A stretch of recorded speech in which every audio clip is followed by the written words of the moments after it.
મોરબીમાં યુદ્ધ દરમિયાન બંધ કરવામાં આવેલ સિરામિક ઉદ્યોગ ફરી શરૂ. Story report by Solanki Himanshu, Morbi. Morbi ceramic industry જે યુદ્ધ ચાલુ થયું ત્યાર પછી ગેસની અનિશ્ચિતતા સપ્લાય થઈ, એના લીધે અમે 15 એપ્રિલ સુધી સ્વૈચ્છિક રીતે બંધ કરવાનો નિર્ણય લીધો હતો. 15 એપ્રિલ સુધીમાં અમને માર્કેટની અંદર પૂરતી ડિમાન્ડ ન દેખાતી હોવાથી અમે એ નિર્ણયને અમુક પ્રોડક્ટને 1 મે સુધી અમે લંબાવ્યો હતો.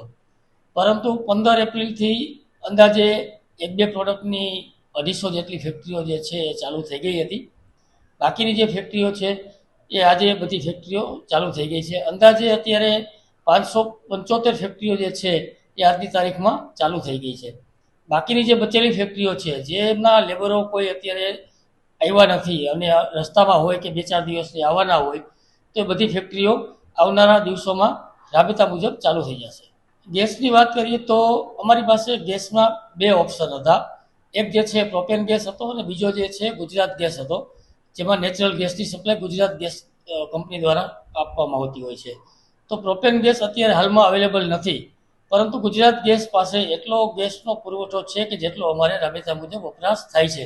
તો અત્યારે બધી કંપનીઓ જે છે ગુજરાત ગેસ ઉપર કાર્યરત થઈ ગઈ છે. એક્સપોર્ટમાં અત્યારે એક્સપોર્ટ આમ જોવો તો ચાલુ જ હતું, કેમ કે અમારી પાસે એક્સપોર્ટના મટીરિયલ બનાવેલા હતા, એ પણ લોડિંગ ચાલુ હતા. પણ જે જીસીસી કન્ટ્રીઓ જે હતા એમનું એક્સપોર્ટ બંધ હતું અને અમુક જેવા એવા વેસલો હતા કે જે લોકો ખાડીના દેશોમાં થઈને પસાર થતા હતા, તો એ વેસલોના અત્યારે મુવમેન્ટ બંધ હતી. એના હિસાબે એક્સપોર્ટ થોડું ધીમું છે, પણ બીજી કન્ટ્રીઓનું જે એક્સપોર્ટ છે એ રાબેતા મુજબ ચાલુ છે.